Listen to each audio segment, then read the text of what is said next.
إن الحمد لله نحمده ونستعينه ونستغفره ونعوذ بالله من شرور أنفسنا ومن سيئات أعمالنا من يهده الله فلا مضل له ومن يضلل فلا هادي له وأشهد أن لا إله إلا الله وحده لا شريك له وأشهد أن محمدا عبده ورسوله يا أيها الذين آمنوا اتقوا الله حق تقاته ولا تموتن إلا وأنتم مسلمون يا أيها الناس اتقوا ربكم الذي خلقكم من نفس واحدة وخلق منها زوجها وبث منهما رجالا كثيرا ونساء واتقوا الله الذي تساءلون به والأرحام إن الله كان عليكم رقيبا يا أيها الذين آمنوا اتقوا الله وقولوا قولا سديدا يصلح لكم أعمالكم ويغفر لكم ذنوبكم ومن يطع الله ورسوله فقد فاز فوزا عظيما أما بعد وإن خير الكلام كلام الله وخير الهدي هدي محمد صلى الله عليه وسلم وإن شر الأمور محدثاتها وكل محدثة بدعة وكل بدعة ضلالة وكل ضلالة في النار أما بعد. Donc aujourd'hui on commence le cours numéro 18 dans l'explication de la parole de l'imam Muhammad ibn Sirin إن هذا العلم دين فانظروا عمن تأخذون دينكم. Cette religion, cette science c'est une religion, cette science c'est la religion, alors vérifiez de qui vous prenez votre religion. Donc ça c'est le cours 18 et puis on va dans ce cours Inch'Allah expliquer maintenant deux ou trois des dernières shubuhat qui sont mentionnées dans le livre du Cheikh Ahmed Bazmoul à ce sujet. Et donc les dernières shubuhat qui sont mentionnées, parmi celles-ci il y a shubhatu fulan kataba lahu ou kutiba lahu al-qabul fi al-ard. Fulan كتب له القبول في الأرض فلان له جهود وثمار في الدعوة وأصلح الله على يديه كثيرين. C'est-à-dire que parmi les shubuhat que les gens utilisent pour faire en sorte que on ne critique pas certains individus, il y a la shubha suivante, c'est qu'ils disent que un tel, Allah subhanahu wa ta'ala lui a donné le succès ou l'acceptation sur la terre, c'est-à-dire que sa da'wa a été fructueuse et puis il a eu l'acceptation, les gens ont accepté sa da'wa, donc il ne faut pas le critiquer, hein? Et il y en a d'autres qui disent également un tel il a des efforts et des bons fruits dans la da'wa et Allah subhanahu wa ta'ala a fait en sorte que beaucoup de personnes soient réformées par ses mains, c'est-à-dire par ses efforts. Et le cheikh il explique ou il répond ou il explique en premier la shubha et après il répond à cette shubha. Il dit معنى هذه الشبهة أن الداعية الفلاني الذي انتقده أهل العلم وبينوا أخطاءه على حق لأن الله كتب له المحبة في قلوب الناس وأتباعه كثيرون ولأن الناس انتفعوا بدعوته فهذا يدل على أنه على خير ولو كانت عنده أخطاء. Donc c'est ça, le cheikh il clarifie, il dit que un tel da'ya, une telle personne qui fait la da'wa, les hommes de science l'ont critiqué, la personne qui fait la da'wa mais que les hommes de science ont critiqué et dont ils ont clarifié les erreurs avec vérité, avec preuve, avec droit, c'est-à-dire c'est juste, avec justice. C'est pas on l'a critiqué injustement, on a montré ses erreurs en toute justice. Ce da'ya, Allah subhanahu wa ta'ala a fait en sorte que beaucoup de gens l'aiment, il est dans le cœur de beaucoup de personnes et il a beaucoup de fidèles, beaucoup d'adeptes, beaucoup de gens qui le suivent, et beaucoup de gens ont profité de sa da'wa. Donc puisque les gens ont profité de sa da'wa, il faut pas mentionner ses erreurs, et ça prouve qu'il est une personne qui est sur le bien et ce qu'il fait c'est bien même s'il a des erreurs. Donc le cheikh il répond à cette shubha. Il dit premièrement الأول أن العبرة بموافقة الحق لا بكثرة الأتباع أو قلتهم. قال ابن عباس عن النبي صلى الله عليه وسلم أنه قال: عرضت علي الأمم فرأيت النبي ومعه الرهيت والنبي ومعه الرجل والرجلان والنبي وليس معه أحد. Donc le cheikh il dit premièrement qu'est-ce qui est important par rapport à la réponse de cette shubha? Le premier point, c'est que on ne doit pas prendre en considération la quantité de gens qui suivent une personne ou le peu de personnes qui suivent quelqu'un, pour dire que cette personne-là est correcte. C'est pas le nombre des adeptes, c'est pas ça qui détermine est-ce que la personne est correcte ou non. Qu'est-ce qui est à prendre en considération? C'est la vérité elle-même. Et il mentionne le hadith qui est rapporté selon Ibn Abbas que le prophète Muhammad sallallahu alayhi wa sallam a dit: on m'a présenté les différentes nations au jour de la résurrection. Allah subhanahu wa ta'ala lui montre les différentes nations. Et ça c'est un hadith, en tout cas je me souviens peut-être plus dans quelles circonstances on lui a présenté les différentes nations, peut-être c'est dans un rêve, ou bien peut-être c'était au jour de la résurrection, ou quelque chose comme ça. Allahu a'lam, je ne me souviens plus exactement, mais c'est rapporté par Al-Bukhari et Muslim, c'est un hadith qui est sahih, et ce hadith mentionne que les différentes nations des prophètes ont été présentées au messager, sallallahu alayhi wa sallam, au prophète. Et certains prophètes, parmi les prophètes, on les a vus arriver avec seulement quelques personnes, un petit nombre de personnes. Tandis qu'il y a d'autres prophètes qui se sont avancés ou se sont présentés, ils n'avaient qu'une ou deux personnes avec eux qui les avaient suivis. Et il y a un autre prophète, même certains prophètes qui est venu, il n'y avait personne du tout qui l'avait suivi. Donc c'est pour dire que malgré que eux ce sont des prophètes et ce sont des gens qui sont sur la vérité, qui sont employés par Allah subhanahu wa ta'ala, malgré ça on voit que ils n'ont pas nécessairement eu beaucoup d'adeptes, et ça ne veut pas dire que leur da'wah était fausse ou qu'ils n'étaient pas sur le haqq. Donc la vérité, c'est ça qu'on doit prendre en considération, et non pas le nombre de personnes qui suivent une personne. Deuxièmement, le cheikh il dit: الثاني أن القبول المزعوم مصطنع من أصحاب المناهج الفاسدة بالهالة الإعلامية التي يقوم بترويجها على عامة الناس، ولكن القبول والمحبة التي جاءت في النصوص الشرعية ابتداؤهما من الله عز وجل.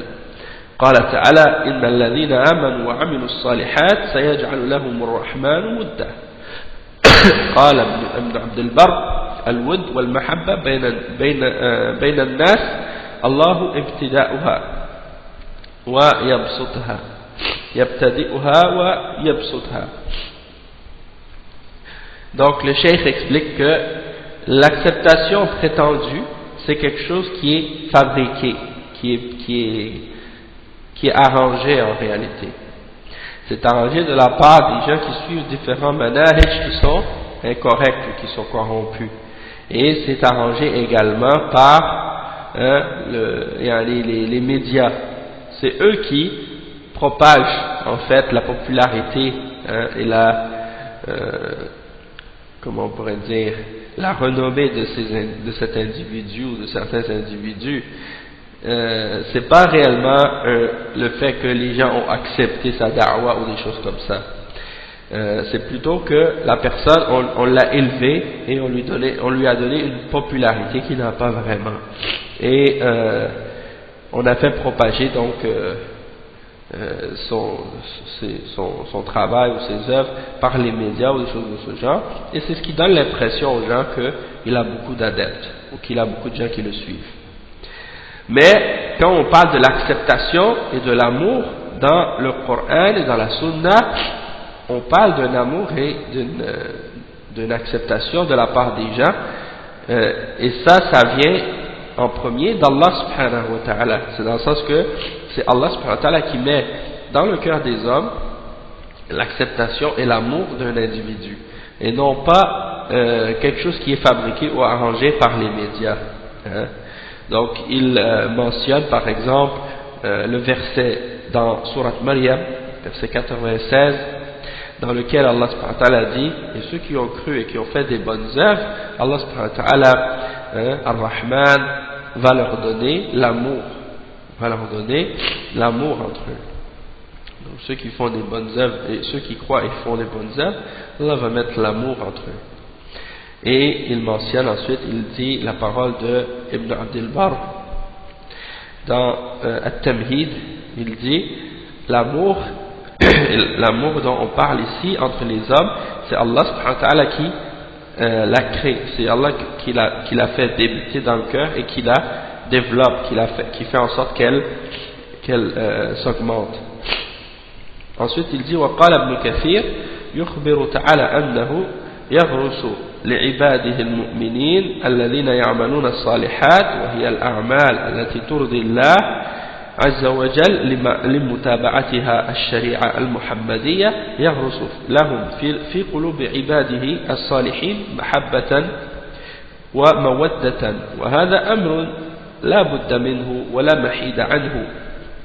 Donc le cheikh il mentionne les paroles de l'imam Ibn Kathir dans son tafsir. Il explique que Allah subhanahu wa ta'ala fait en sorte que l'amour rentre dans le cœur de ses serviteurs qui font les bonnes œuvres. Puis il explique les bonnes œuvres, que ce sont les actions qui plaisent à Allah subhanahu wa ta'ala, qui amènent l'agrément d'Allah subhanahu wa ta'ala, dans le sens qu'elles sont en accord avec la charia du prophète Muhammad sallallahu alayhi wa sallam. Donc, lorsque les actions de cette personne sont en accord avec le Coran et la Sunna, Allah subhanahu wa ta'ala met l'amour de cette personne dans le cœur de ses serviteurs. Et ça c'est une chose qui est nécessaire, c'est-à-dire il n'y a pas d'autres, disons d'autres possibilités, c'est-à-dire c'est nécessaire, tu ne peux pas t'en échapper, cet amour-là, elle vient dans le cœur des serviteurs. Et il dit comme point numéro 3 pour répondre à cette shubha, أن القبول أمر غيبي لا يعلمه إلا الله فلا يمكن الجزم به فقد يثني الناس على من عمله شرك أصغر. Donc c'est ça, le chef il mentionne, il dit comme point numéro 3, le fait que la personne elle a l'acceptation, si c'est pour dire que l'acceptation en voulant dire que Allah accepte ses actions, personne ne peut savoir réellement si ses actions sont acceptées d'Allah ou non, parce que ça fait partie du ghaib, ça fait partie de l'invisible. Tu peux voir quelqu'un en train de faire des bonnes œuvres, mais tu ne peux pas être certain que ces actions qu'il fait sont acceptées par Allah subhanahu wa ta'ala, parce que c'est bien possible que les gens font des éloges de cette personne et de ses œuvres, et que la personne fasse ces actions-là avec du riya, avec de l'ostentation et tout, donc ces actions ne sont pas valables. Donc on ne peut pas être certain qu'une personne, ses actions sont acceptées, puisque ça fait partie du ghaib. Et le cheikh il mentionne à ce sujet-là, il dit Kama fi hadith Abi Hurayra,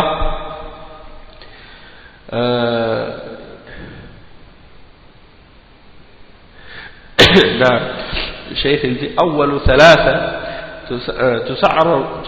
تسعر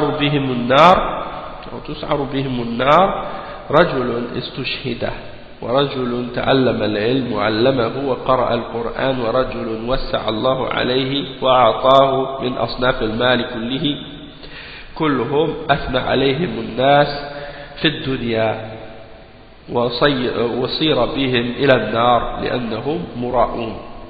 Donc le cheikh explique ici dans ce hadith que Abu Huraira il mentionne dans ce hadith que il y a 3 exemples que le prophète Muhammad sallallahu alayhi wa sallam a mentionnés parmi les personnes qui vont être enflammées, qui vont être jetées dans le feu au jour de la résurrection. Et il y a parmi eux, il y a un homme qui a été martyrisé, c'est-à-dire un homme qui est mort martyr en apparence, mais en réalité il a combattu uniquement pour se montrer et non pas pour Allah subhanahu wa ta'ala. Il y a une personne qui a appris la science et qui a enseigné, qui a récité le Coran, et qui l'a fait uniquement pour se faire entendre, ou se faire voir, pour se faire remarquer, pour que les gens lui fassent des éloges. Et il y a une autre catégorie, c'est une personne à qui Allah subhanahu wa ta'ala a donné beaucoup de risques, beaucoup de mal, beaucoup d'argent, et qui donne en sadaqa, mais qui le fait uniquement pour que les gens disent de lui qu'il est généreux, et ainsi de suite. Donc ces gens-là, les gens, ces catégories-là ou ces exemples-là, les gens ont fait des éloges d'eux, mais à la fin ils ont fini en enfer parce qu'ils n'étaient pas sincères, ils faisaient leurs œuvres par ostentation. Ça c'est un hadith sahih rapporté par l'imam Muslim ici. Le cheikh il dit ensuite comme quatrième réponse à cette shubha: الرابع أن العبرة بالعلم الشرعي لا بمجرد التأثير والقدرة على جذب الناس. Le cheikh il dit, qu'est-ce qu'on doit prendre en considération? C'est la science de la sharia, non pas uniquement l'effet ou l'impact ou la capacité d'attirer les gens. C'est pas ça qu'on doit prendre en considération, parce qu'il y a beaucoup de gens, même parfois des kuffars, ils ont un don ils sont capables de bien parler puis d'attirer les masses, et ça ne veut pas dire qu'ils sont sur la vérité, Donc qu'est-ce qu'on doit prendre en considération? C'est le ilm shar'i. Et le cheikh il mentionne les paroles de Cheikh Ibn Uthaymin ici. Il dit: قال الشيخ ابن عثيمين الواجب أن تنظروا إلى العلم لأن العلم هو الأصل، وأما القدرة على التأثير وعلى الدعوة فهذا باب آخر. فكم من إنسان جاهل في ميزان أهل العلم، يعني في علم الشريعة ولكن عنده قوة تأثير حينما يتكلم بوعظ أو ما أشبه ذلك. فالواجب على الإنسان ألا يأخذ دينه إلا ممن هو أهل للأخذ منه. Donc le cheikh il dit, comme point numéro 4, qu'on doit prendre en considération la science de la charia et non pas seulement les effets. Et le cheikh Ibn Uthaymin il a dit à ce sujet-là que c'est obligatoire de regarder à la science que cette personne-là possède, parce que la base c'est la science. En ce qui concerne la capacité d'influencer les gens ou d'avoir un effet sur eux, donc, ou de faire de la da'wa, de les inviter à quelque chose, donc ça c'est une autre catégorie, ça n'a pas rapport avec la science. Quelqu'un peut savoir parler puis attirer les gens sans pour autant avoir de la science, malheureusement, donc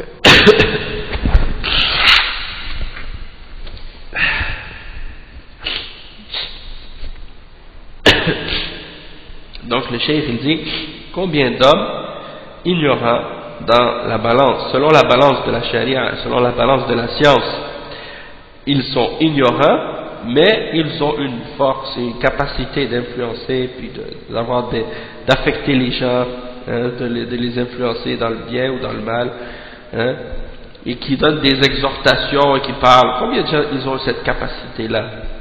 Mais c'est pas ça c'est pas ça qu'on doit prendre en considération. Qu'est-ce qui est obligatoire pour une personne? C'est qu'il ne doit pas prendre sa science de quelqu'un, excepté de ceux qui sont les hommes de science et les gens de qui on peut prendre cette science. Et ça c'est dans son livre Wasaya wa Tawjihat li Tullab al-Ilm. Ensuite le cheikh il mentionne les paroles du cheikh Saleh al-Fawzan. Comme vous voyez, mashallah, le cheikh Ahmed Bazmoul, il mentionne donc les paroles des ulama à chaque fois pour expliquer et clarifier sa position et ses points de vue. En ce moment, il y a beaucoup de gens Il y a beaucoup de gens qui critiquent le Cheikh Ahmed Bazmoul justement, parce que le Cheikh Ahmed Bazmoul, il a écrit une réfutation de Ali Hassan al-Halabi, et il a clarifié les contradictions qu'il a eues avec le manhaj salafi. Et il y a beaucoup de gens maintenant qui commencent à critiquer Cheikh Bazmoul, et d'autres parmi les ulama aussi, les mashayikh, à cause de leur clarification des erreurs de Al-Halabi ou d'autres. Et c'est dommage que des gens, par exemple, ils se laissent affecter par les sentiments. Souvent, ils se laissent affecter par les sentiments et ils ne regardent pas les questions et les sujets avec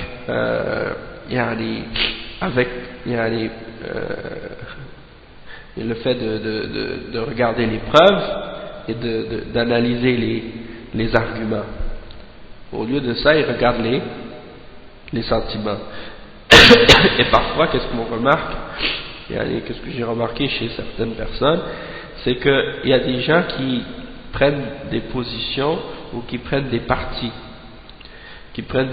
Mais pas selon les preuves ou les arguments, mais selon leurs amis, ou selon les passions, pas selon la science. Donc ces choses-là, il ne faut pas laisser les passions rentrer dans notre cœur avec ces questions-là. Il faut regarder et analyser les preuves et qu'est-ce que les ulama ont expliqué, et puis on suit la vérité par la suite. Et puis beaucoup de gens malheureusement ils n'ont pas toujours disons respecté ça. Malheureusement ils ne respectent pas toujours ça. Et bon, quand on voit l'erreur, il faut l'accepter, c'est tout. Et moi, Ali Hassan al-Halabi, je l'ai connu même personnellement, je l'ai rencontré plusieurs fois ici au Canada, aux États-Unis, et même en Jordanie. Donc moi toujours j'espère pour lui que Allah subhanahu wa ta'ala le guide, lui fasse voir le droit chemin et la guidance, qu'Allah nous préserve et qu'il nous garde toujours bien guidés, mais en même temps peu importe qu'est-ce que quelqu'un peut être, qu'est-ce qu'il peut représenter ou qui il peut être, et l'amour qu'on a pu avoir pour lui, si on voit qu'il contredit la vérité, ben, il faut accepter ça, et il faut suivre qu'est-ce qui est vrai, et non pas suivre quelqu'un parce que on l'aime seulement. Ça c'est important. Donc subhanallah, combien de gens, c'est vrai à l'époque, ils ont connu la salafiyya à cause de Ali Hassan al-Halabi. Et donc ceux qui ont appris la salafiyya avec lui, aujourd'hui quand ils entendent que maintenant on dit de lui que c'est un mubtadi', parce que Cheikh Rabi' et d'autres ulama ils ont clairement expliqué maintenant qu'il est devenu mubtadi'. Donc quand il y en a qui entendent ça, ils disent mais ça, moi j'ai appris la salafiyya avec lui, comment maintenant aujourd'hui on va dire de lui que c'est un mubtadi', et ainsi de suite, et surtout qu'il y en a qui l'ont connu personnellement, donc il y en a qui se sont attachés, qui ont fait des liens, disons qu'ils sont attachés sentimentalement avec lui, dans le sens que ils ont développé une amitié ou bien une relation avec lui, et donc à cause de ça ils laissent passer cette amitié là par devant les questions qui ont rapport avec la aqidah et le manhaj. Et c'est ça souvent qui fait que les gens deviennent fanatiques ou bien deviennent passionnels. Ils veulent défendre quelqu'un à tout prix. Mais il ne faut pas voir les choses de cette manière-là. Il faut se détacher de nos passions et de nos sentiments, et puis regarder les choses avec le regard du Coran et de la Sunna. Et ça c'est très important. Donc le Cheikh il mentionne donc les paroles de Cheikh Salih al-Fawzan. Il dit وقال الشيخ صالح الفوزان كون عنده شيء من الحق فهذا لا يبرر الثناء عليه أكثر من المصلحة ومعلوم أن قاعدة الدين إن درء المفاسد مقدم على جلب المصالح وفي معاداة المبتدع ودرء مفسدة عن الأمة ترجح على ما عنده أو ترجح على ما عنده من مصلحة مزعومة إن كانت ولو أخذنا بهذا المبدأ لم يضلل أحد ولم يبدع أحد لأنه ما من مبتدع إلا وعنده شيء من الحق وعنده شيء من الالتزام. Donc le cheikh il explique ce point là, c'est très important. Le cheikh Al-Fawzan il dit le fait que quelqu'un ait une part de la vérité avec lui ou il ait certains aspects de la vérité, ça ne justifie pas ou c'est pas un prétexte, ça suffit pas comme prétexte pour faire ses éloges, hein? Parce que on connaît la règle qui dit que de repousser un mal a précédence sur le fait de vouloir ramener un bienfait. Donc tu vois qu'il y a un bienfait, que quelqu'un il possède des bonnes choses ou bien quelques vérités, puis tu vois qu'en même temps il a des mensonges ou des faussetés ou des contradictions. Le fait de repousser le mal, il a précédence sur le fait de vouloir profiter de ce bienfait-là.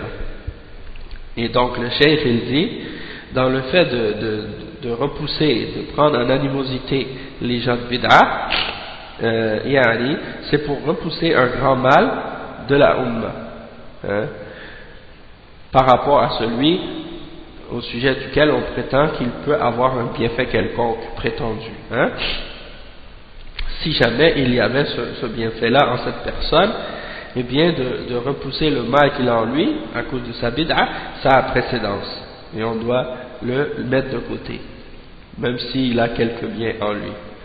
Et si on acceptait le principe de ces gens-là qui disent que du moment que la personne elle a un bien en lui, il ne faut pas la rejeter, il ne faut pas la condamner ou la repousser, si on acceptait ce principe-là, ça voudrait dire qu'on ne devrait déclarer personne comme étant égaré. On ne pourrait pas dire à propos de quelqu'un qu'il est égaré. On ne pourrait pas dire à propos de personne qu'il est innovateur ou mubtadi'. Parce qu'il y a personne parmi les mubtadi'a excepté qu'il possède avec lui une partie de la vérité. C'est-à-dire que peu importe, quand on regarde les mubtadi'a, c'est vrai qu'ils ont des égarements, mais c'est sûr qu'ils vont dire quand même une chose ou deux ou plus qui sont vraies. Donc si on se basait juste sur le fait de dire qu'ils ont quelque chose de bon ou de vrai, alors dans ce cas-là on ne pourrait plus déclarer personne d'égaré, hein? Donc on ne se base pas juste sur ça. On ne regarde pas pour dire même les kuffars, il y en a qui ont du bien. Est-ce qu'on va se baser sur le bien qu'ils ont pour essayer de faire en sorte qu'on oublie leur kufr et leur shirk? Donc c'est la même chose. Si quelqu'un par exemple il a des bid'a et des égarements, eh ben c'est pas parce que la personne il a quelques biens qu'on va oublier sa bid'a puis passer par-dessus puis faire comme si elle n'existait pas puis continuer à profiter de cet individu-là. Donc ça c'est très important de le comprendre. Et donc comme je disais tout à l'heure, ça c'est très important par rapport à des gens qui, par exemple, à un certain moment donné, ils ont été parmi ceux qui étaient en train de défendre la da'wa salafiyya, qui ont fait beaucoup d'efforts pour ça, puis après, à un moment donné, on a remarqué de leur part qu'il y a eu un changement. Hein? Il y a eu un changement dans leur da'wa ou dans leur manhaj ou des choses comme ça. Eh bien, dans ce cas-là, notre position envers cet individu-là, elle ne peut pas demeurer la même. Elle ne peut pas demeurer la même.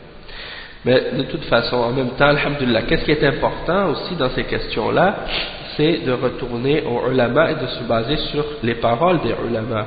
Et non pas sur les paroles de qu'est-ce que certains peuvent dire parmi les gens qui ne sont pas nécessairement des ulama et qui veulent parfois aller plus vite que les ulama. Il y en a qui veulent prendre la place des ulama et ils veulent aller plus vite que les ulama et émettre des verdicts sur des individus. Ça, c'est pas correct. Il faut se référer aux ulama pour savoir quelle position, quelle attitude on doit adopter envers quelqu'un. Ça, c'est important. Et il faut être sincère pour Allah subhanahu wa ta'ala. Et ça veut dire qu'on aime vraiment pour Allah et on déteste pour Allah subhanahu wa ta'ala. On n'aime pas parce que, juste par rapport à des intérêts ou des choses de la dunya, on aime quelqu'un, donc on le défend dans le vrai ou dans le faux. Ça c'est pas correct. Le cheikh il dit ensuite, Al-Khamis, la cinquième réponse à cette shubha, أين القبول المزعوم وأهل العلم والإيمان يردون عليهم ويبينون أخطاءهم ومنهجهم الفاسد ويحذرون منهم بما ظهر لهم من سوء قولهم. قال عمر بن الخطاب رضي الله عنه إن أناسا كانوا يؤخذون بالوحي في عهد رسول الله صلى الله عليه وسلم وإن الوحي قد انقطع وإنما نأخذهم الآن بما ظهر لنا من أعمالكم وإنما نأخذكم الآن بما ظهر لنا من أعمالكم فمن أظهر لنا خيرا آمناه وقربناه وليس إلينا من سريرته شيء الله يحاسبه في سريرته ومن أظهر لنا سوءا لم نأمنه ولم نصدقه وإن قال إن سريرته حسنة. Donc le cheikh explique, il dit où est-ce qu'elle est cette prétendue acceptation de la part de ces individus-là, alors que les hommes de science les réfutent et les gens de la foi les réfutent et ils clarifient leurs erreurs et leur manhaj qui est corrompu et ils mettent en garde contre eux à cause de ce qu'ils ont montré ou de ce qu'ils ont laissé apparaître du mal qu'ils ont dans leurs paroles. Donc on voit qu'il n'y a pas d'acceptation. S'ils avaient vraiment une acceptation de la part d'Allah subhanahu wa ta'ala, eh bien l'acceptation viendrait en premier de la part des hommes de science, de la part des ulama, et non pas de la part des ignorants.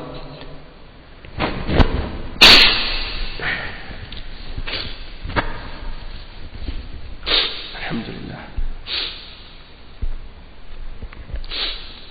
Donc le cheikh il mentionne ici un hadith qui est une parole de Omar ibn Khattab qui est rapportée par Al-Bukhari dans son Sahih, et c'est une parole de Omar qui est vraiment masha'Allah bénéfique et qui est remplie de lumière.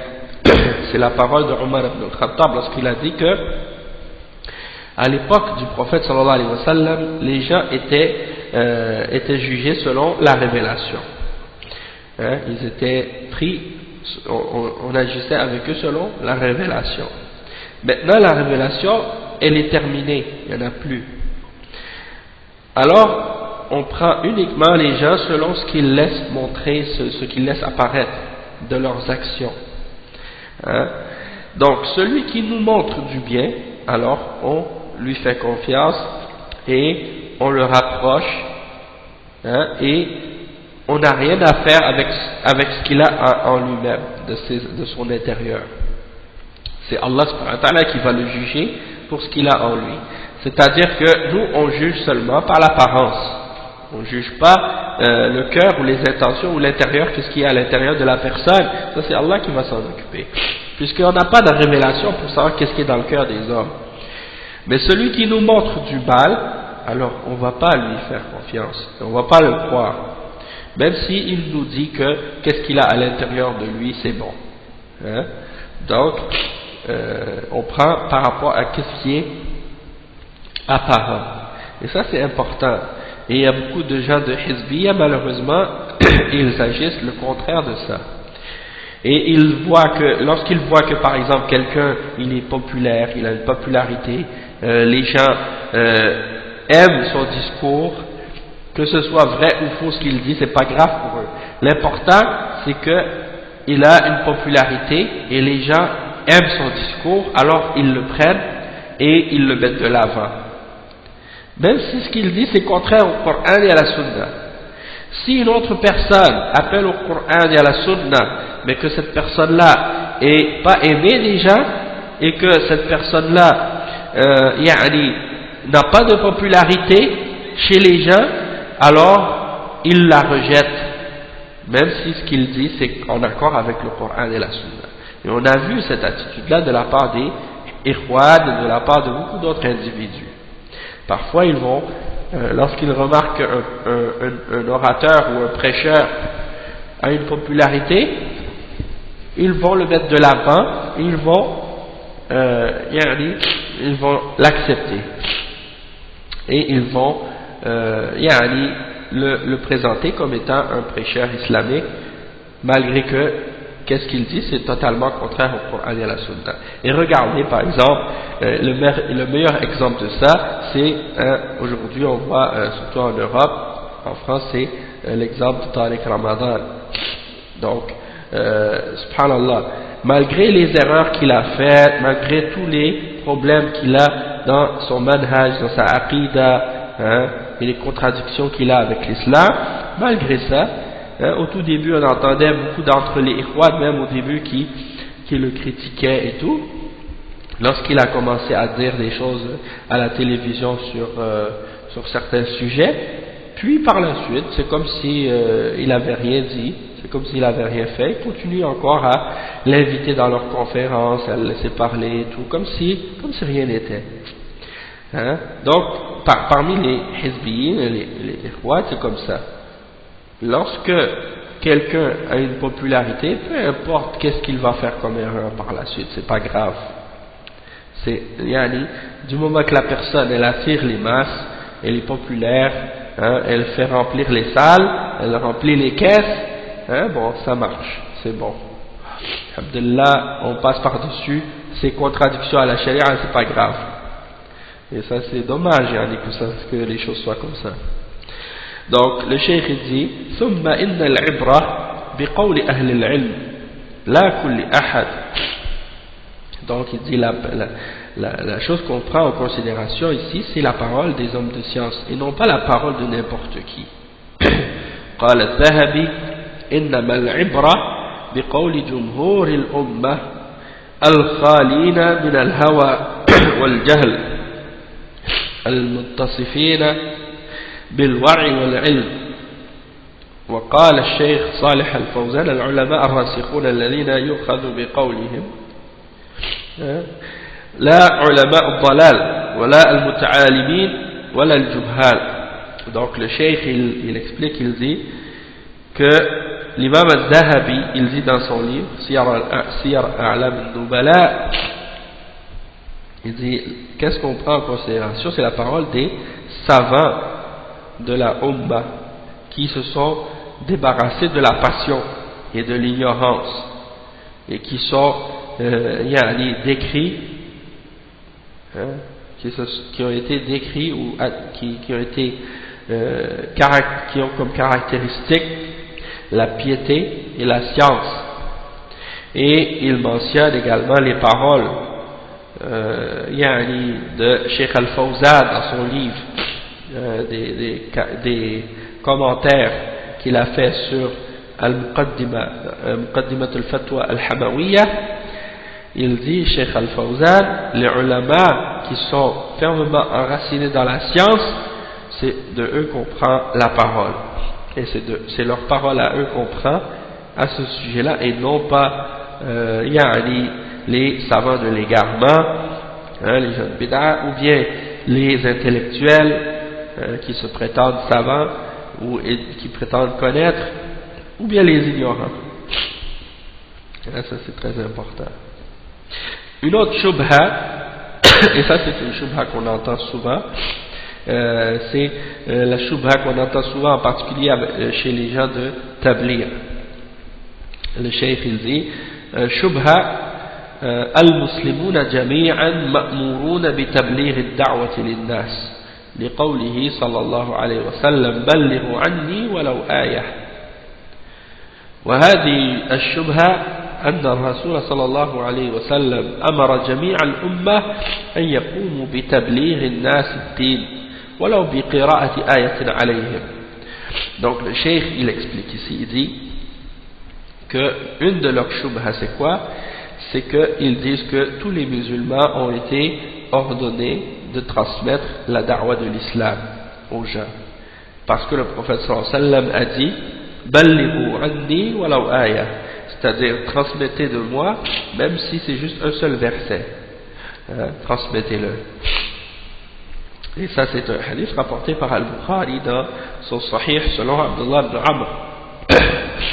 Donc il dit ensuite le cheikh que ça signifie que ces gens-là ils utilisent ce hadith pour dire que donc le prophète sallallahu alayhi wa sallam a ordonné à toute la umma de transmettre la religion, même si c'est pour transmettre juste un seul verset. Le cheikh il répond maintenant à cette shubha. Il dit هذه الشبهة كلمة حق أريد بها الباطل أو أريد بها باطل وذلك لما يلي. الأول فرق بين تبليغ الحق من آية أو حديث أو علم سمعه من أهل العلم وبين التكلم في دين الله بلا علم كما هو حال كثير من الجهال وأهل الأهواء والضلال. Le cheikh il dit premièrement, pour répondre à cette shubha, il faut savoir que c'est une parole de vérité, mais dans laquelle on sous-entend, on a voulu sous-entendre quelque chose de faux, on a voulu défendre quelque chose de faux en utilisant une parole de vérité. Et donc ça c'est malhonnête. Il dit premièrement, il faut faire la distinction entre le fait de transmettre la vérité qui est dans les versets et dans les hadiths et le fait de donc le cheikh dit il faut distinguer entre le fait de transmettre la vérité qui est dans un verset du Coran, dans un hadith du prophète sallallahu alayhi wa sallam, ou dans une science que quelqu'un a entendu des hommes des ulama, des hommes de science, et entre le fait de parler au sujet de la religion d'Allah sans connaissance, comme c'est la situation de beaucoup d'entre les ignorants et de beaucoup d'entre les gens de la passion et de l'égarement. Donc, il faut distinguer entre ces deux choses-là. Transmettre une science d'un hadith ou d'un verset dans le Coran, ou bien des paroles des ulama, dans ce qu'ils disent de la vérité, ça c'est correct. Mais, qu'est-ce que ces gens-là font? Non, c'est pas ça qu'ils font malheureusement. Ils parlent de la religion sans science. Et ils mélangent le vrai et le faux, et ils égalent les gens, puis après ils disent Ballighu anni walaw aya. Ça c'est utiliser le hadith en dehors de son contexte. Le cheikh il dit وقال الشيخ صالح الفوزان هناك أمور ظاهرة بإمكان العام أن يدعو إليها مثل إقامة الصلاة والنهي عن تركها مع الجماعة والقيام على أهل البيت وأمر الأولاد بالصلاة.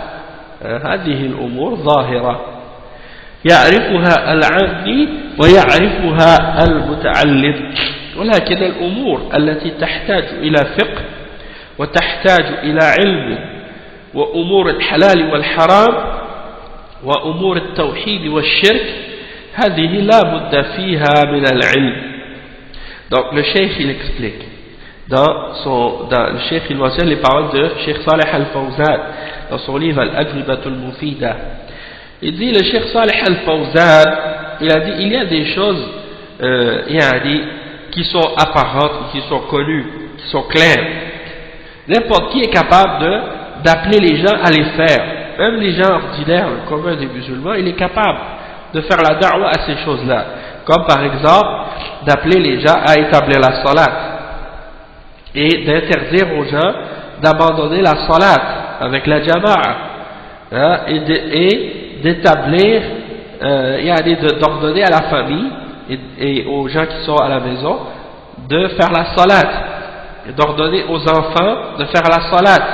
Ça, ce sont des choses connues, des choses claires, des choses apparentes que tout le monde connaît et que le musulman ordinaire, le commun d'entre les musulmans, est capable de les connaître aussi, comme la personne qui est éduquée est capable de les connaître aussi. Et donc, ça c'est des choses que, c'est vrai, tout le monde peut faire la da'wah à ces choses-là. Et c'est pas nécessaire que quelqu'un dise non, moi je vais pas appeler à ces choses-là parce que j'ai pas suffisamment de science. Non, ça, tout le monde est capable d'appeler les gens à ces choses-là. Mais en ce qui concerne les choses qui nécessitent de la compréhension, qui nécessitent de la science au sujet des choses qui sont halal ou haram, ou des questions qui sont reliées au tawhid et au shirk, ça, il faut absolument posséder de la science. Et ça, c'est pour les ulama. Le cheikh il dit ensuite, الثاني أن العبرة في الدعوة أن يدعو إلى الله على بصيرة. Donc, qu'est-ce qu'on prend en considération dans la da'wah? C'est qu'on appelle à Allah subhanahu wa ta'ala et qu'on invite à Allah subhanahu wa ta'ala avec connaissance et compréhension, à la basira. Et il mentionne donc que c'est pas juste de dire tu vas transmettre un verset comme ça, non, il faut avoir de la science, il faut appeler à Allah avec science. Et il dit وقال الشيخ ابن عثيمين لا بد أن يكون عند الإنسان بصيرة بما يدعو إليه وليس بلازم أن يكون بحرا في العلم نفرض أنه صار عنده علم في مسألة الصلاة فجعل يدعو الناس إلى إتقان الصلاة وإحسانها وأدائها على حسب ما جاء في السنة لا بأس أن يدعو إلى الله تعالى بهذا العلم. Donc le cheikh explique. Troisièmement, donc l'important c'est ça. Qu'est-ce qu'on doit prendre en considération? C'est que la personne, quand elle appelle à Allah, elle appelle à Allah avec connaissance. Il dit que le cheikh Ibn Uthaymin, il dit il faut absolument qu'une personne elle ait de la compréhension et de la connaissance au sujet de la chose à laquelle elle invite les gens. Mais c'est pas nécessaire, bien entendu, que la personne soit un océan de science. Il y en a qui pensent ça des fois. Il y en a qui pensent que si tu n'es pas devenu un grand imam, un grand savant, que tu peux pas parler ou tu peux pas enseigner.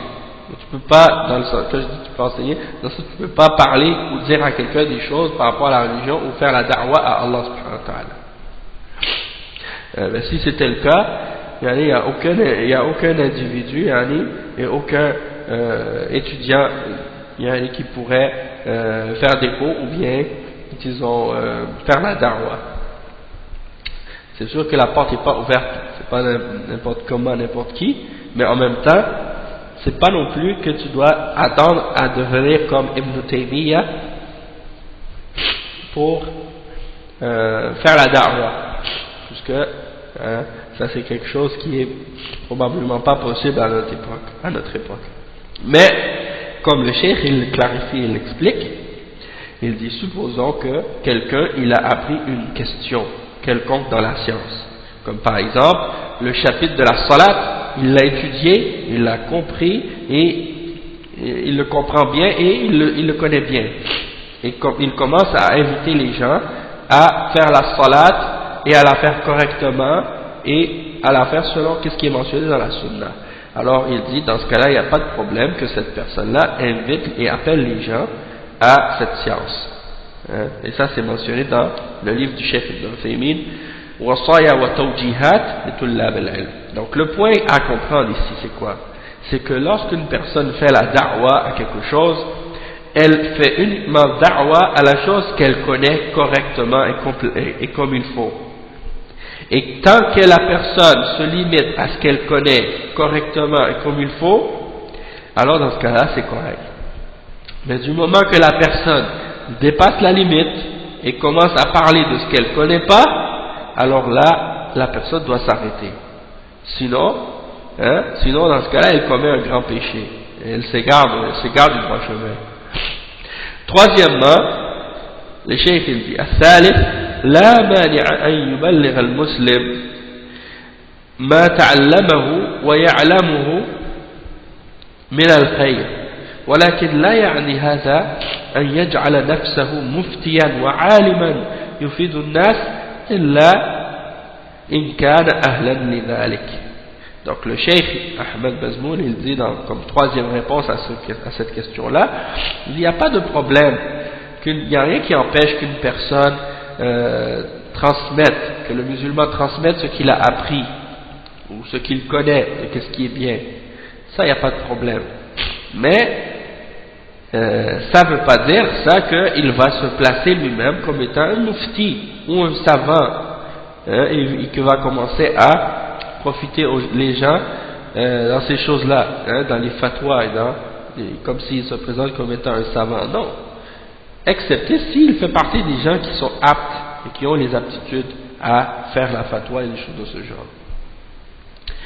Et donc ça c'est important.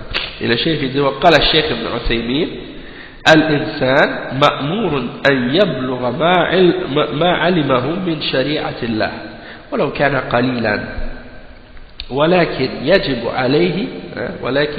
عليه أن يحذر وأن يجعل نفسه مفتيا يحذر من أن يجعل نفسه مفتيا كبيرا لأن بعض الناس إذا تكلم بموعظة ثم قام الحاضرون يسألونه صار يفتي بما هو صواب وما هو خطأ وتقول له نفسه إنك إذا قلت لا أدري نزلت مرتبتك عند الناس وهذا والله خطأ إن الإنسان إذا قال فيما لا يدري عنه أنا لا أدري فإن منزلته عند الناس ترتفع كما أن منزلته عند الله ترتفع.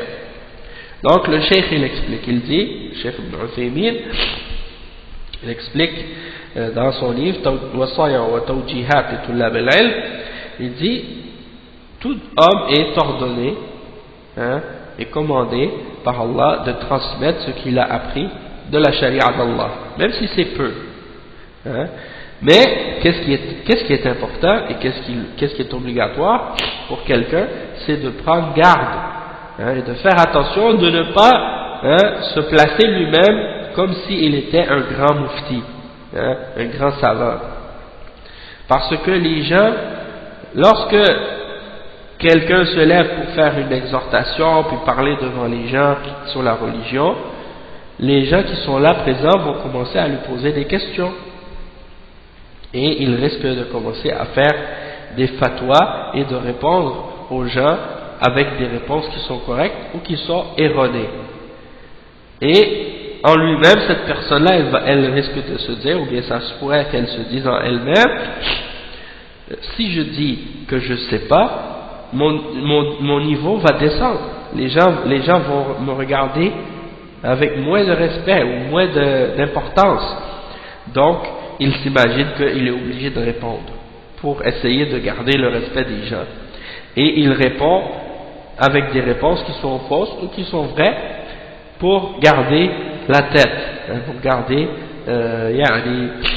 pour garder son respect vis-à-vis des gens.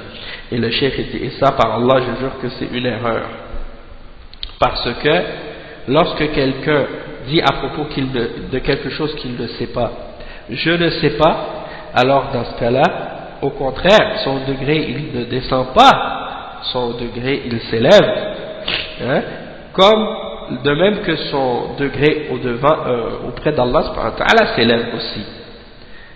Donc il y en a qui s'imaginent que si des gens leur posent des questions sur la charia et qu'ils parlent devant une assemblée, les gens s'imaginent, si je réponds pas à la question, je vais perdre la face, et les gens vont s'imaginer que ça y est, j'ai pas de science, je suis ignorant et tout. Et donc, pour éviter ça, ils commencent à répondre n'importe comment. Et ça c'est une grave erreur. Et comme le cheikh dit, au contraire, si tu réponds en disant que tu sais pas, c'est là que Allah va t'élever. C'est là que Allah subhanahu wa ta'ala va t'élever en degré. Donc c'est ça qui est important à comprendre. Et le dernier point qui est mentionné comme shubha dans le livre du Cheikh Ahmed Bazmoul, c'est la dernière shubha dans le livre qui est mentionnée, et c'est la fin du livre en fait. Le Cheikh il dit shubhatu كتب المتقدمين جافة أعوذ بالله نصوص وأحكام وهي صماء لا تفيد شيئا ولا سيما وأنها لا تصلح لهذا الزمان الذي كثرت فيه المعاصي ويحتاج إلى الرقائق ويحتاج إلى الرقائق وغيرها أكثر من كتب العقيدة والفقه. Ça c'est grave, ça c'est une parole, comme des ulama ont expliqué que ça c'est une parole de kufr, c'est grave. Et il y a des gens parmi les hizbiyyin aujourd'hui, ils ont dit cette parole-là, hein, ils ont dit cette parole-là, et on va voir ce que les ulama ont dit là-dessus. Cheikh il dit ça c'est leur shubha, il dit les livres des anciens sont sèches, hein, il n'y a que des textes, des hadiths et des versets dedans, et des règles, donc ils trouvent que c'est sec, hein. Et ce sont des textes qui ne parlent pas et qui ne servent à rien, en particulier qu'elles ne sont pas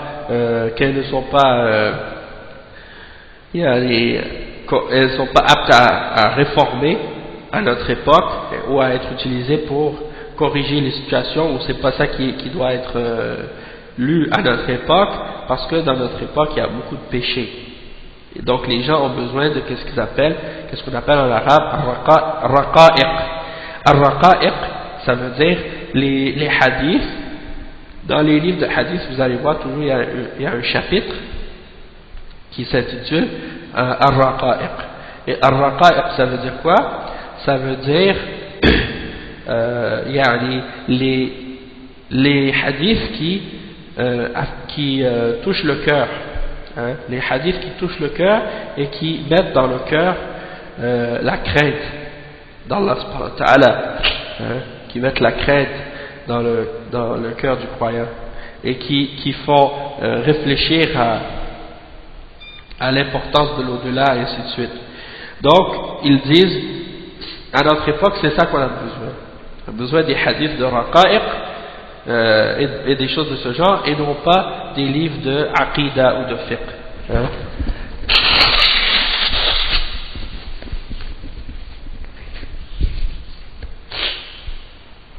Donc le cheikh il dit ومعنى هذه الشبهة أن كتب السلف في العقائد والأحكام والسنن مملوءة بالنصوص الشرعية من الكتاب والسنة وبأقوال السلف وليس فيها ما يحتاج إليه الناس في هذا العصر أو ما يحل مشاكلهم بخلاف الكتب العصرية الفكرية فهي التي يحتاج إليها شباب الصحوة. Donc le cheikh il dit la signification de cette shubha c'est que ils disent que par exemple les livres des salafs qui parlent de l'aqida, qui parlent des règles, ils sont remplis de textes de la charia, du Coran et de la Sunna, des paroles des salafs. Mais c'est pas ça que les gens ont besoin à notre époque. Ils disent que c'est pas ça que les gens ont besoin à notre époque, et c'est pas ça qui va résoudre leurs problèmes aujourd'hui. Contrairement aux livres contemporains, hein, les livres idéologiques à notre époque, c'est ces livres-là que les jeunes ils les appellent les jeunes du réveil islamique, as-sahwa, shabab as-sahwa, c'est ça qu'ils ont besoin, des livres idéologiques, pas des livres de aqida et des livres de fiqh. Le cheikh il répond à cette shubha qui est totalement fausse avec plusieurs arguments. Il dit premièrement al-awwal anna hadha al-kalam kalam radi yushbihu kalam ahli az-zandaqa wal-nifaq وإذا اعتقده قائله فقد يكفر. Le cheikh il dit cette parole c'est une parole qui est sale, une parole qui ressemble à la parole des gens de l'hérésie et de l'hypocrisie, et lorsque quelqu'un croit en ce genre de parole, alors il est possible que cette personne là rentre même dans le kufr. Le cheikh dit وقد سئل سماحة الشيخ عبد العزيز بن باز عن هذا الكلام فأجاب سماحته هذا غلط عظيم. كتب العقيدة الصحيح أنها ليست جفاء. قال الله قال الرسول، قال الله قال الرسول. فإذا كان يصف القرآن والسنة بأنها جفاء فهذا ردة عن الإسلام، وهذه عبارة سقيمة سقيمة خبيثة. Donc le cheikh il mentionne ici les paroles de cheikh, les paroles de son éminence le cheikh Abdul Aziz ibn Baz rahimahullah, qui a critiqué cette parole. Et cette parole, c'est qui est-ce qui l'a dit? C'est Mohammed Zain Abidin Surur. Mohammed Surur, c'est lui qui a dit cette parole-là dans son livre qui s'intitule Manhajul Anbiya fi Da'wati ila Allah. Donc il a dit que les livres de Aqidah, les livres de Fiqh, disons, c'est des livres qui sont sèches, il n'y a pas de vie là-dedans, comme si on voulait dire, c'est juste des textes. Donc le cheikh il dit cette parole-là, Cheikh Ben Baz dit ça, c'est une parole qui est complètement fausse et incorrecte. Il dit qu'est-ce qui est vrai à dire, c'est que ces livres-là, ils n'ont rien de sec, ils n'ont pas de sécheresse, de choses de ce genre.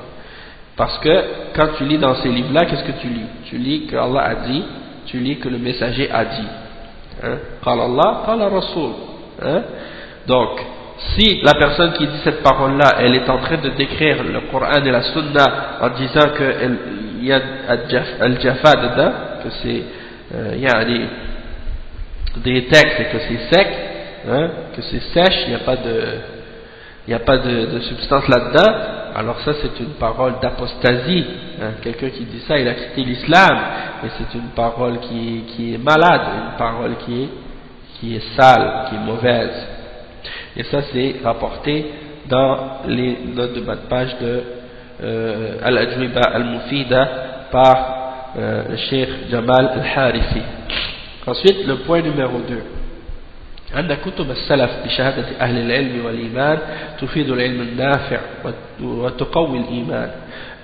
وقد سئل الشيخ ابن عثيمين السؤال التالي: ما نصيحتكم لبعض الشباب الذين يوجهون الشباب إلى قراءة كتب المتأخرين ويتركون كتب المتقدمين ويصفونها بأنها صماء لا تفيد شيئا، ولا سيما أنها لا تصلح لهذا الزمان الذي كثرت فيه المعاصي ويحتاج إلى الرقائق وغيرها أكثر من كتب العقيدة والفقه؟ فأجاب: أنا أخبركم عن نفسي، وجدت الخير كل الخير في كلام من سلف، وتجد العلماء السابقين يتكلم أحدهم بنحو سطرين أو ثلاثة تحصل منها على خير كثير، بينما المتأخرون تقرأ الصفحة والصفحتين لا تحصل على شيء، فهو كالإسفنج لا يثبت أمام الحقائق، وغالبها كلام طويل لا تستفيد منها إلا فائدة قليلة، وإن كانت لا تخلو من معالجة الأمور المستجدة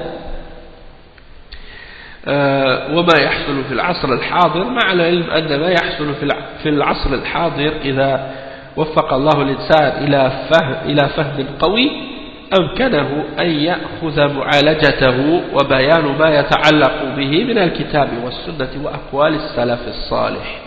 Donc le cheikh il explique, il dit que les livres des salafs, si on regarde avec le témoignage des hommes de science et de foi, on voit que ce sont des livres qui renferment une science bénéfique et qui renforcent la foi. Et on a demandé au Cheikh Ibn Uthaymin la question suivante à propos justement de cette shubha: quel est votre conseil au sujet de certains jeunes qui orientent les gens à lire les livres des penseurs qui sont venus dans une période plus tardive, et de laisser les livres des anciens et ils décrivent les livres des anciens en disant que ce sont des livres qui sont muets, qui ne servent à rien, et ils disent qu'en particulier qu'à notre époque il y a beaucoup de péchés, les gens ont besoin des raqa'iq, des livres des paroles qui adoucissent le cœur, et des choses de ce genre, et non pas des livres de fiqh ou de aqidah. Donc le cheikh il répond, il dit, je vais vous dire par ma propre expérience moi-même que j'ai trouvé que tout le bien était dans la parole des salafs, hein? Et tu vas voir que les ulama anciens, les ulama précédents, un d'entre eux il pouvait dire une ligne ou deux ou trois lignes, tu vois, en 2 ou 3 lignes il ramène beaucoup de bien. En 2 ou 3 lignes il ramène beaucoup de bien. Tandis que les gens qui sont venus plus tard, hein, comme les contemporains, on voit que tu vas lire, des fois tu lis une page ou deux au complet et tu n'arrives avec aucun bienfait dedans. C'est comme si ils parlent beaucoup, mais il y a peu de profit dans leurs paroles. Tandis que tu vas lire dans les livres des salaf, les livres des ulama anciens, tu vois que dans chaque phrase, il y a des choses bénéfiques. Donc il dit c'est comme une éponge en fait. Et donc tu vois devant les réalités, elle ne tient pas. Ce que ces gens-là ils disent, ça ne tient pas. La plupart de ce qu'ils disent, c'est des paroles qui sont très très longues, ils parlent beaucoup, mais tu en sors que avec très peu de profit ou de bienfait. Même si c'est vrai que le cheikh dit, même si c'est vrai qu'il y a certaines questions contemporaines, parfois tu vois qu'ils essaient de traiter de ces questions nouvelles qui sont produites à notre époque, mais il dit si quelqu'un a une compréhension forte et qu'il lit les paroles qui sont les paroles des salafs et qu'est-ce qui est mentionné dans le Coran et dans la Sunna au sujet des questions qui sont contemporaines, il va être capable de trouver la solution dans le Coran et dans la Sunna et dans les paroles des salafs. Il n'aura pas besoin des livres de ses contemporains là si Allah subhanahu wa ta'ala lui donne une compréhension forte de la réalité des choses. Et ça c'est mentionné dans son livre Wasaya wa Tawjihat li Tullab al-Ilm. Le point numéro 3, pour répondre à cette shubha, le cheikh il dit إن هذه المقولة المقصود منها صد الشباب عن العلم الشرعي الصحيح وعن العلماء السلفيين وتربيتهم على المناهج الحزبية التضليلية الفاسدة. وقد سئل الشيخ صالح الفوزان السؤال التالي: قرأت كتابا اسمه منهج الأنبياء في الدعوة إلى الله لمؤلفه محمد سرور ابن ديف زين العابدين. قال فيه: نظرت في كتب العقيدة فرأيت أنها كتبت في غير عصرنا وكانت حلولا لقضايا ومشكلات العصر الذي كتبت فيه ولعصرنا مشكلاته التي تحتاج إلى حلول جديدة. ومن ثم فأسلوب كتب العقيدة فيها كثير من الجفاف لأنه نصوص وأحكام، ولهذا أعرض معظم الشباب عنها وزهدوا بها. فما هو تعليق فضيلتكم على هذا الكلام؟ فأجاب: هناك أناس يزهدون في تدريس العقيدة ويزهدون في كتب السلف ويزهدون في مؤلفات أئمة الإسلام ويريدون أن يصرفوا الناس إلى مؤلفاتهم هم وأمثالهم من الجهال ومن دعاة الضلال، وهذا القائل من دعاة الضلال نسأل الله العافية، فيجب أن نحذر من كتابه هذا وأن نحذر منه.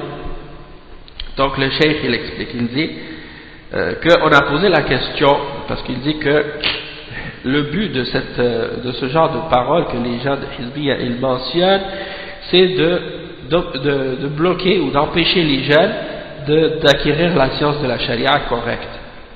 et d'empêcher les gens d'aller vers les ulama salafiyyin, et dans le but également de les éduquer sur les méthodologies des hizbiyyin qui égarent et qui sont des fondements de corruption. Et on a posé la question au cheikh Salih Al-Fawzan. On lui a posé la question suivante. Ça dit, j'ai lu un livre qui s'intitule Manhajul Anbiya fi ad-da'wati ila Allah, c'est-à-dire la méthodologie des prophètes dans l'invitation à Allah subhanahu wa ta'ala, écrit par Mohamed Surur ibn Naif Zayn al-Abidin.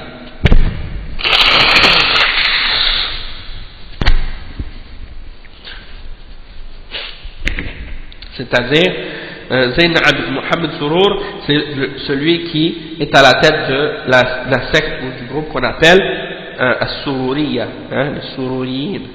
Donc, il a lu ce livre-là écrit par cet individu, puis dans son livre, il dit, j'ai lu dans les livres de Aqidah et j'ai vu qu'ils sont écrits à une autre que notre époque, c'est écrit à une autre époque que la nôtre, et c'était des solutions qu'ils ramenaient aux problèmes de leur époque, dans laquelle il y a aux problèmes de l'époque dans laquelle ces livres ont été écrits. Tandis qu'à notre époque, il y a d'autres problèmes qui ont besoin d'être réglés avec d'autres solutions nouvelles, des réponses nouvelles. Et donc, c'est pour ça que le style qui est dans les livres de Aqidah, il y a beaucoup de sécheresse dedans. Parce que ce sont des textes et des règles. Ce sont des textes et des règles. Et c'est pour ça que les jeunes se sont détournés de ces livres-là et qu'ils l'ont laissé de côté. Quel est votre commentaire au sujet de cette parole? Donc le cheikh Al-Fawzan, il répond. Il dit, il y a des gens qui veulent éloigner les gens de l'étude de la Aqidah et qui veulent que les gens délaissent les livres des salafs et qui veulent que les gens délaissent les livres des imams de l'islam, et ils veulent ramener les gens à lire leurs livres à eux, et à les livres de ses semblables parmi les ignorants, et ce sont des gens qui invitent à l'égarement. Donc cette personne qui a dit cette parole, il fait partie des gens qui appellent à l'égarement, que Allah nous en préserve, et il est obligatoire de prendre garde de ce genre de livre. Il faut mettre en garde contre ce genre de livre et contre cet individu-là qui l'a écrit, c'est-à-dire contre Mohamed Surur. Et ça, c'est dans son livre. Le Cheikh Al-Fawzan, il a mentionné ça dans la question 75 dans son livre Al-Ajwibatul Mufida. Le point numéro 4, maintenant, pour répondre à cette shubha, le Cheikh il dit أن دلالة الشباب على الكتب الفكرية خيانة ودلالتهم على الكتب السلفية نصيحة وديانة. قال الفضيل ابن عياض من أتاه رجل فشاوره فدله على مبتدع فقد غش الإسلام واحذروا الدخول على صاحب البدع فإنهم يصدون عن الحق. Donc ici le cheikh il mentionne que si quelqu'un il a indiqué aux jeunes de s'en aller vers les livres d'idéologie, comme les livres de Sayyid Qutb, les livres de Mohamed Qutb, les livres de Hassan al-Banna, ou les idéologies de ces gens-là, tous ceux qui sont reliés à la Hizbiyya aujourd'hui, les livres des penseurs des Ikhwan et des théoriciens des Ikhwan, donc tous ces livres-là, ça, les gens qui indiquent et qui montrent aux jeunes de se diriger vers ça, c'est des gens qui ont commis une trahison. Et celui qui amène les gens vers les livres des salafs, ceux-là, ils ont donné le bon conseil. Ils ont donné le bon conseil, ils les ont ramenés vers le bien. Et il mentionne les paroles de l'imam Al-Fudayl ibn Iyad qui sont mentionnées par l'imam Al-Lalaka'i dans son livre Sharh I'tiqad As-Sunnah, Sharh I'tiqad Usul al-i'tiqad ahl-sunnah wal-jama'a, il dit qala donc al-Fudayl ibn Iyad, un des imams parmi les salaf, il dit celui si quelqu'un vient à un homme et que cette personne-là indique à quelqu'un d'aller vers un mubtadi', quelqu'un vient te voir et te demande vers qui aller, et toi tu lui montres le chemin vers un innovateur, vers un mubtadi', alors tu as trahi l'islam, tu as trompé l'islam. Alors il dit prenez garde d'entrer chez celui qui a la bid'a, prenez garde d'entrer ou d'aller vers celui qui est sur la bid'a, parce que ce sont des gens qui obstruent le chemin vers la vérité. Ensuite le cheikh il dit وسئل الشيخ محمد بن عثيمين ما هو قول سماحتكم في رجل ينصح الشباب السني بقراءة كتب سيد قطب ويخص منها في ظلال القرآن ومعالم في الطريق ولماذا أعدموني دون أن ينبه على الأخطاء والضلالات الموجودة في هذه الكتب. Donc la question qu'on a posée au Cheikh Ibn Uthaymin ici, on lui a posé la question Cheikh, quelle est la position de votre éminence au sujet d'un homme qui conseille aux jeunes de lire les livres de Sayyid Qutb, et il mentionne parmi ses livres en particulier son livre Fi Zilal al-Qur'an et Ma'alim fi Tariq et Limadha A'damouni, et il mentionne ces livres-là sans mentionner les erreurs et les égarements qui sont présents dans ces livres. Qu'est-ce que vous dites à propos de cette personne? Le Cheikh Ibn Uthaymin, il a répondu en disant أنا أرى بارك الله فيك أن من كان ناصحا لله ولرسوله وللمسلمين أن يحث الناس على قراءة كتب الأقدمين في التفسير وغير التفسير فهي أبرك وأنفع وأحسن من كتب المتأخرين. وأما تفسير سيد قطب رحمه الله ففيه طوام ولكن نرجو الله أن يعفو عنه، فيه طوام، فتفسيره الاستواء كتفسير سورة قل هو الله أحد، وكذلك وصف بعض الرسل بما لا ينبغي أن يصفه به. Donc le cheikh Mohammed ibn Uthaymin, il répond à cette question. Il dit Barakallahu fik, mon opinion c'est à ce sujet-là que celui qui veut donner le bon conseil pour Allah subhanahu wa ta'ala et être sincère envers Allah, envers son messager, envers les musulmans, il doit inciter les gens à lire les livres des anciens, parmi les livres de tafsir ou d'autres livres, ou autres que le tafsir, c'est-à-dire parmi les livres de tafsir ou autres que le tafsir, c'est-à-dire de lire les livres des anciens parmi les ulama. Elles sont remplies de plus de bénédictions et ils sont plus bénéfiques et meilleurs que les livres de ceux qui viennent par la suite. En ce qui concerne le tafsir de Sayyid Qutb, rahimahullah, il y a dedans des graves erreurs, il y a des malheurs dedans, des choses graves, et on espère que Allah lui pardonne, lui fasse miséricorde.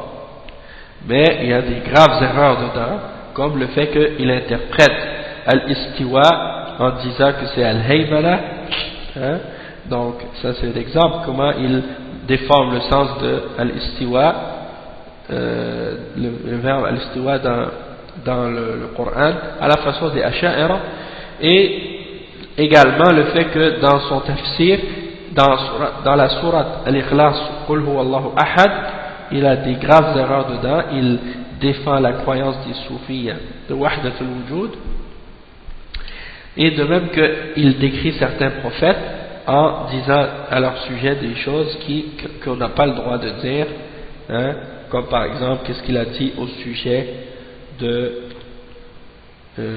de Moussa alayhi salam, comment il l'a décrit.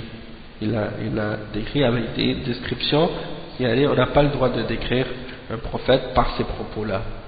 Et pour terminer, le cheikh il a fait un résumé, une conclusion à qu'est-ce qu'il a écrit dans cette risala. Il dit Alhamdulillah, Ahmadullah Rabbi Azza wa Jal wa ashkuruhu Ahmadullah Rabbi wa ashkuruhu على إنعامه علي بنعم لا تعد ولا تحصى ومن نعمه علي إعانته لي بإتمام هذه الرسالة وهذا من فضل ربي سبحانه من رب كريم. Donc il commence en disant dans la conclusion au sujet des points les plus importants, les objectifs les plus importants qui sont mentionnés dans ce livre. Il dit je donne la louange à Allah subhanahu wa ta'ala, mon Seigneur, et je le remercie pour toutes les grâces qu'il a mis sur moi, parmi ces grâces qui sont innombrables et incalculables. Et parmi ces différentes grâces sur moi, c'est qu'il m'a aidé à compléter ce livre. Et ça fait partie de la grâce de mon Seigneur. C'est une grâce de la part d'un Seigneur qui est généreux. Il dit وفي نهاية هذا البحث أسجل أهم النقاط الرئيسية فيه. Donc il dit en terminant cette recherche de ce livre, je vais mentionner les points les plus importants, les points principaux dans cette recherche. Premièrement, أهمية وخطورة طلب العلم من أهله، خطورة أخذه من غير أهله. Il dit l'importance et le danger de faire la quête de la science, c'est-à-dire de chercher la science des gens de science, et le danger de prendre la science de ceux qui ne sont pas les gens de science, ou de ceux qu'on ne doit pas prendre la science d'eux. إمامة محمد بن سيرين وفقهه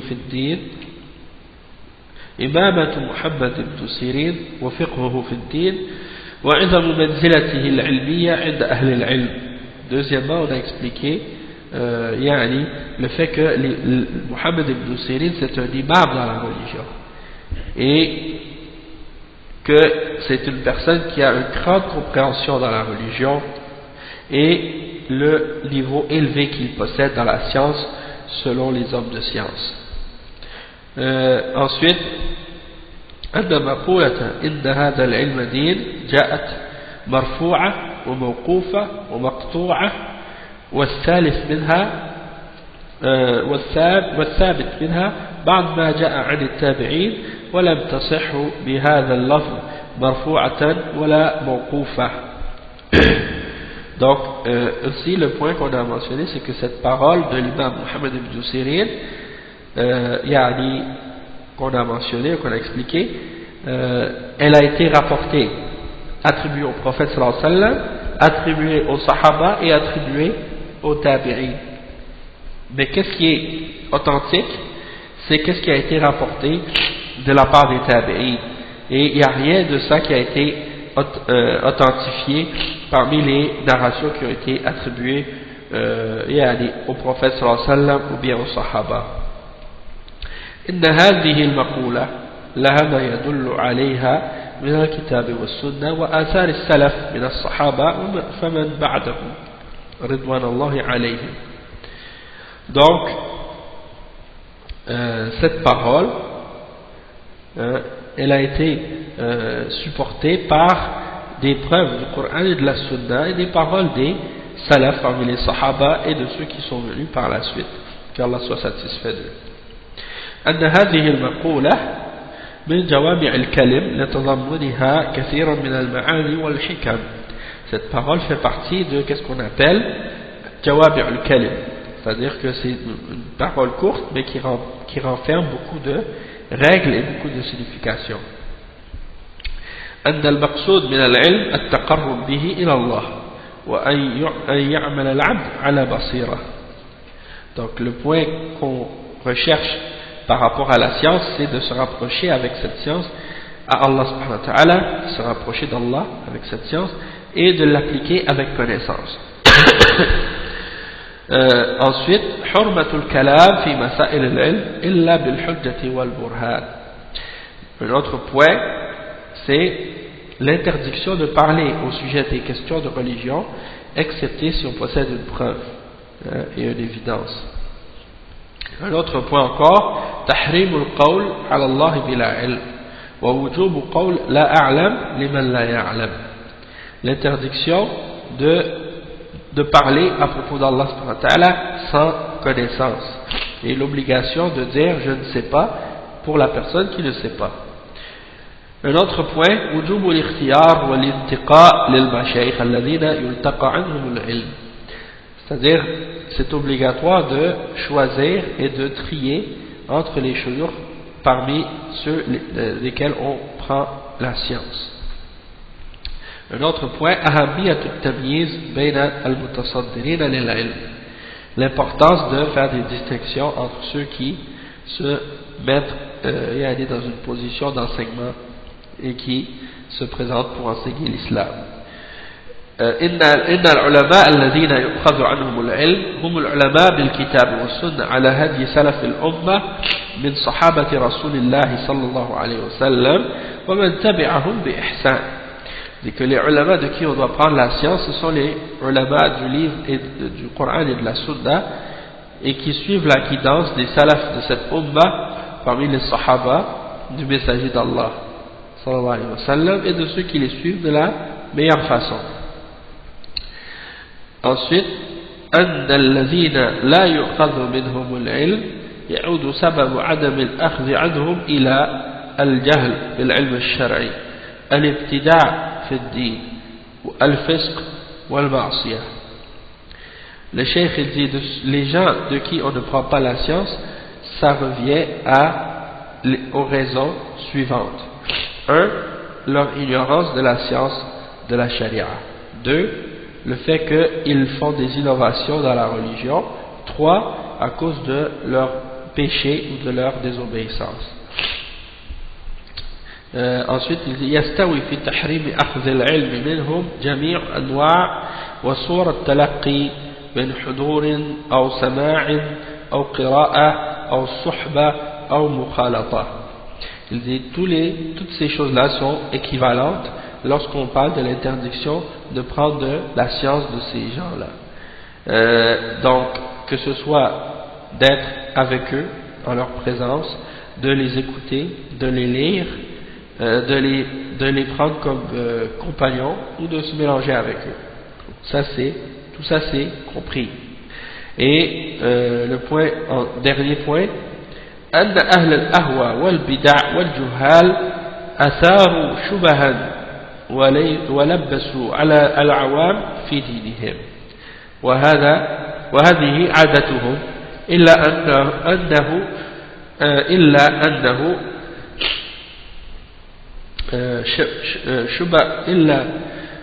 أنه شبههم منقوضة ومردودة عليهم وهذا آخر ما أردت بيانه وتدوينه والحمد لله رب العالمين.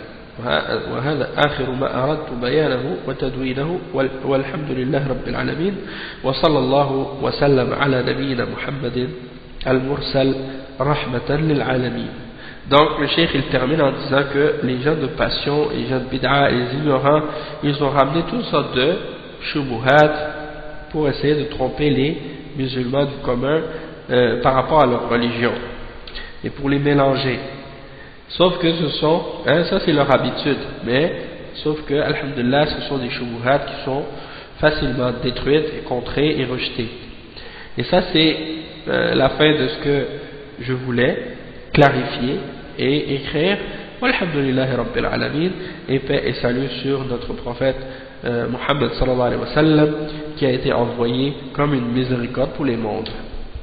Et donc on vient de terminer la risala du Cheikh Ahmed Bazmoul à ce sujet, et donc Inch'Allah on espère que maintenant on arrive à comprendre un peu mieux et avec plus de profondeur la parole de l'imam Muhammad ibn Sirin, inna hadha al-ilma din fanzuru amman ta'khuduna dinakum, et que Inch'Allah on va essayer d'appliquer ça et qu'on va prendre notre religion uniquement des hommes de science.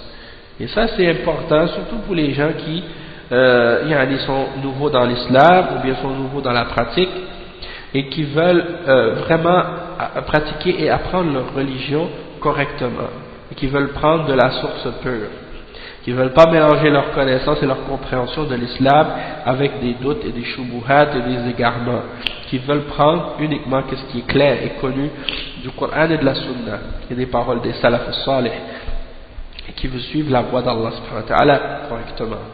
Donc celui qui veut ça, alhamdulillah, et qui s'accroche à ce que les ulama ont expliqué dans ce livre, eh bien on voit que Inch'Allah il aura le succès. Ça c'est très important. Donc on va s'arrêter ici Inch'Allah. Subhanakallah wa bihamdik, ashhadu an la ilaha illa ant, astaghfiruka wa atubu ilayh. Barakallahu fikum wa jazakumullahu khairan. Wassalamu alaykum wa rahmatullahi wa barakatuh.